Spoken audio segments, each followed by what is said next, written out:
قناة موقع طريق التوبة تقدم السلام لكم. عليكم ورحمة الله وبركاته. السلام عليكم ورحمة الله وبركاته. Your name is Ibrahim, right? Yes, When did you become Muslim? I became Muslim in my first year of university about 2.5 years ago. Okay. Do you love Islam? Yes. What's the most thing you love about Islam? I love the feeling, like the natural inclination that I had towards believing it, plus like the logic that the more I learn, the more it makes sense and is more comprehensive. So you pray 5 times a day, right? Yes. You wake up in the morning and you pray Fajr, for example. It's one of the 5 prayers. How do you do that? How do you make yourself to wake up and pray? And 2 years ago or 3 years ago, you didn't even know anything about prayer. And you live in a society where almost nobody prays. Right. Because some Muslims, they can't even wake to Fajr prayer. And they are 20 or 30 years old, and they can't even wake for Fajr prayer. So what's your message to them? When I need motivation to get up early to pray, I think of basically 2 things. One, I think of Allah, like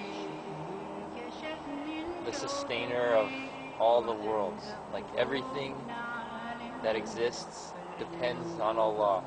And Allah is the owner of the Day of Judgment, and such that when every person or thing like dies or stops existing, the eternal place that it will return is to Allah.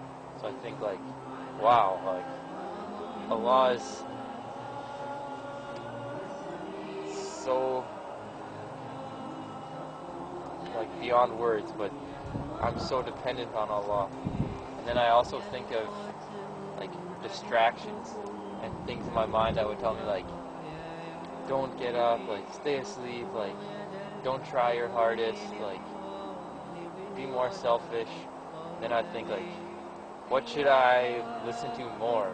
Like the thing that says I'm trying to worship and be thankful for my very existence, or the thing that tells me I should just only think about my own needs. And then I can feel like that inshallah Allah will accept my prayer, because I'm showing like that Allah is the greatest, and that I should try and do more. So your goal is to please Allah subhanahu wa ta'ala. Yeah. And what do you do in your daily life in order to reach this goal? To please Allah subhanahu wa ta'ala.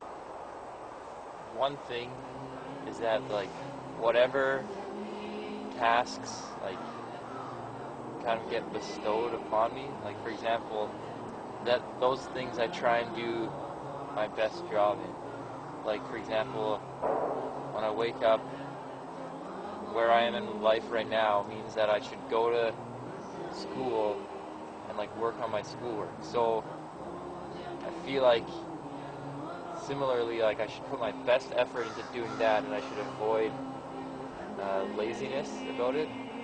Also, like in those goals, I try and, but furthermore, I try and remember my greater goal in life, which is to help other people, and to like as like a way of praising Allah. So when I'm going to school, I try and keep that in mind, that like I'm not just doing this assignment for the grades, I'm doing this assignment for the knowledge, so that I can use that knowledge to help other people. Also, I try my best to like be nice and kind to people and say good words to people, so that hopefully like through them seeing me and experiencing me being kind to them, that they'll want to be kind to other people too. Okay, that's good.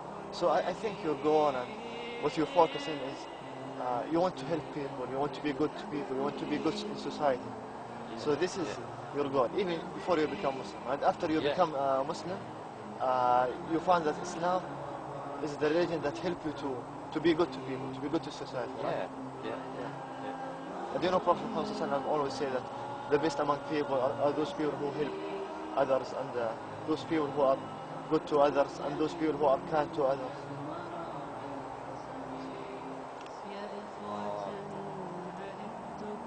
Yeah, it's really a religion that just helps you to be a good person. And there's something so like intrinsically motivating about it. Like I first thought before I became Muslim, like, wow, 5 times like I'm praying, that's kind of a lot. But then after I became Muslim, it wasn't hard at all. It's just so easy, and it's such a benefit. Like it's such a good thing, because you can get so caught up in like your worldly affairs. Like you're working on a homework assignment, and you're like, oh, like I gotta finish it. Like I want to get a good grade, and then all of a sudden, like it's time to pray, and that gives you the opportunity for like 10 to 20 minutes of just to refocus and be like, wait, like what are my goals? Like what am I working towards? Like what is my purpose of being alive? And then you pray and you try and like free your mind of distractions and connect with Allah, and then you go back to your work and you remember like, okay, like some of your stress has gone away, like now maybe you have more patience, now you're focused more on like why you're doing your work, not so much what you just like get refocused on why you're doing it. Like, are you doing it for like high grades to impress your classmates and show them that you're the most intelligent? Like, no. But if a long time in your own mind, like getting obsessed with your work, you might start thinking about that. But then when you go to pray, you remember like, wait, like I'm doing this in the name of Allah, so I should be patient, I should be thankful, I should work my hardest, but I should also be humble. And then at the end I should say, Alhamdulillah, like I'm thankful I even have this opportunity. That's good. And why do you think that you need to worship God and you need to be thankful to God? Well, I think it's more simple than like words can even explain. For example, the whole life that we're experiencing is something to be thankful for. Like the fact that I have a body, like the fact that I can breathe, the fact that I live on a planet. Like for me personally, in my case, like the fact that I'm in a part of the world where there's like beautiful surroundings and like clean air and forests, and like I have a mom who cared about me, and a sister who is kind to me. Like I feel naturally inside my body that I should be thankful for that. 100%. Like I'd be crazy like to not be thankful for that. Okay, to conclude, what's your message to anyone who's listening to you and he's a Muslim? And he's born a Muslim, he's not a convert. Any message? Just, I guess, to feel good and thankful inside your heart for where you are in your life, and also to remember that we're people and we're not perfect and we make a lot of mistakes, but what's most important is to acknowledge and to realize when we're making mistakes or when we're being arrogant, and see that within ourselves, and then pray to Allah, please like take away this arrogance, please take away this selfishness. Allah, please take away all the bad things inside of my heart, and Allah, please let me be on the path towards a path like those who are righteous, and give us patience so that we can worship Allah subhanahu wa ta'ala, and that Allah may accept our deeds. Jazakallah khair. it was nice to have this talk with you. Wow.